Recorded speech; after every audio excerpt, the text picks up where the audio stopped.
Hi dear friends, അസ്സലാമു അലൈക്കും. അപ്പം ഞാൻ വന്നിട്ടുള്ളത് നല്ലൊരു അടിപൊളിയായിട്ടുള്ള സ്നാക്സിൻ്റെ റെസിപ്പിയുമായിട്ടാണ് കേട്ടോ.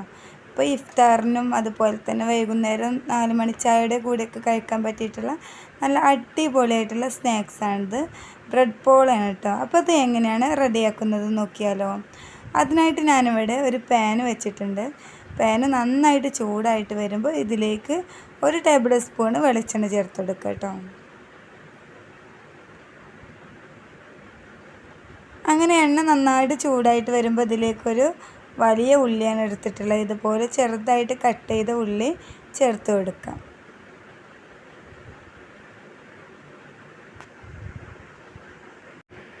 അതുപോലെ തന്നെ ഒരു പച്ചമുളക് ചെറുതായിട്ട് കട്ട് ചെയ്ത് വെച്ചതും ചേർത്തിട്ട് നന്നായിട്ടൊന്ന് മിക്സ് ചെയ്ത് യോജിപ്പിച്ചെടുക്കാം.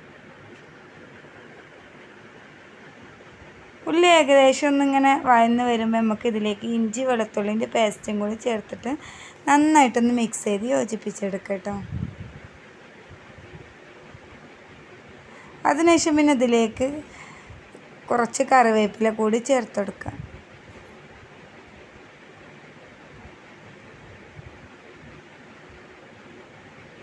പിന്നെ ഇതിലേക്ക് ആവശ്യത്തിനുള്ള ഉപ്പും കൂടി ചേർത്തെടുക്കാം. പിന്നെ അതുപോലെ തന്നെ ഒരു 1/4 ടേബിൾ സ്പൂൺ മുളക് പൊടി, ഒരു പിഞ്ച് മഞ്ഞൾപ്പൊടി, പിന്നെ കുറച്ച് ഗരം മസാലൻ്റെ പൊടിയും കൂടിയാണ് ചേർത്തെടുക്കുന്നത്.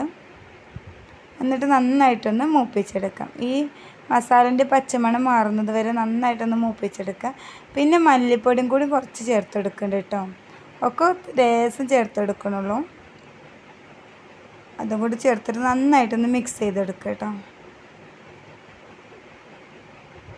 ഇനി ഇതിലേക്ക് കുറച്ച് മല്ലിയില ചെറുതായിട്ട് കട്ട് ചെയ്തതും കൂടി ചേർത്തെടുക്കാം. ഇപ്പം നമ്മുടെ മസാല ഇവിടെ റെഡി ആയിട്ടോ. ഇനി നമുക്ക് ഫ്ലെയിം ഓഫ് ചെയ്തെടുക്കാം. നന്നായിട്ടൊന്ന് മിക്സ് ചെയ്ത് വെക്കാം. ഈ മസാല ചൂടാറിയതിന് ശേഷം നമുക്ക് 2 മുട്ട എടുത്തിട്ടുണ്ട്. ഈ മുട്ടയിലേക്ക് കുറച്ച് പാലും കൂടി ചേർത്തെടുക്കാം കേട്ടോ. എന്നിട്ട് കുറച്ച് മല്ലിയില ചെറുതായിട്ട് കട്ട് ചെയ്തതും അതേപോലെ തന്നെ പച്ചമുളകും കറിവേപ്പിലയും കൂടി ചേർത്തെടുക്കുന്നുണ്ട്. അതിനുശേഷം ഇതിലേക്ക് കുറച്ച് കുരുമുളക് പൊടിയും ഉപ്പും ചേർത്തെടുക്കുക കേട്ടോ. എന്നിട്ട് നന്നായിട്ടൊന്ന് മിക്സ് ചെയ്ത് യോജിപ്പിച്ചെടുക്കുക.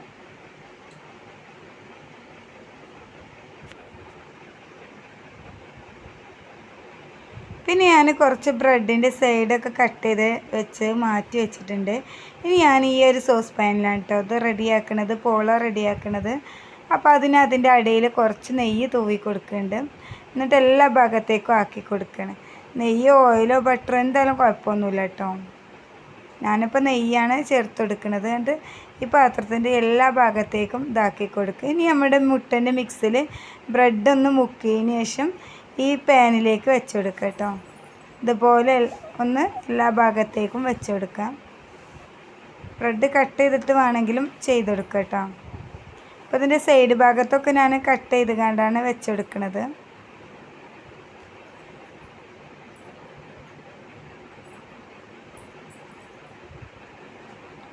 അങ്ങനെ ഈ ഒരു ഭാഗം ഫില്ല് ചെയ്തതിന് ശേഷം പിന്നെ നമ്മളെ ഇതുണ്ടല്ലോ മസാലക്കൂട്ടൊന്ന് ചേർത്തെടുക്കുക കേട്ടോ.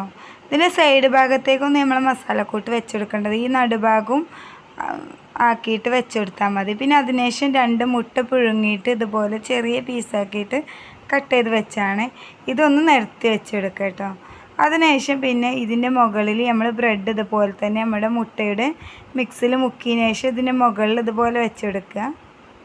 ഇതിൻ്റെ സൈഡ് ഭാഗത്തേക്ക് ഒട്ടിച്ച് ആക്കി വെച്ചെടുക്കണം കേട്ടോ. ഒന്ന് കവർ ചെയ്ത് വെച്ചെടുക്കണം. അങ്ങനെ എല്ലാ ഭാഗത്തും വെച്ചെടുത്തതിന് ശേഷം പിന്നെ നമ്മുടെ മുട്ടൻ്റെ മിക്സ് ബാക്കിയുള്ളത് ഇതിന് മുകളിലൂടെ ഒന്ന് ഒഴിച്ചെടുക്കുക. അതിനുശേഷം പിന്നെ അടിയിലൊരു പഴയ പാൻ വെച്ചതിന് ശേഷം അതിൻ്റെ മുകളിലാണ് ഞാൻ സോസ് പാൻ വെക്കുന്നത്. എന്നിട്ട് അടച്ച് വെച്ചിട്ടൊന്ന് വേവിച്ചെടുക്കുക. ഒരു 20 മിനിറ്റ് കൊണ്ട് നന്നായിട്ട് വെന്ത് വരും കേട്ടോ. പിന്നെ അതിനുശേഷം ഇതിൻ്റെ നിറഭാഗം ഒന്ന് ബ്രൗൺ നിറമാക്കി എടുക്കാൻ വേണ്ടിയിട്ട് ഞാനൊരു പാനിലേക്ക് കുറച്ച് നെയ്യ് തേച്ചെടുത്തിട്ടുണ്ട്. എന്നിട്ട് ഇതുപോലെ ഒന്ന് കമത്ത് ഇട്ടെടുക്കുകയാണ് കേട്ടോ.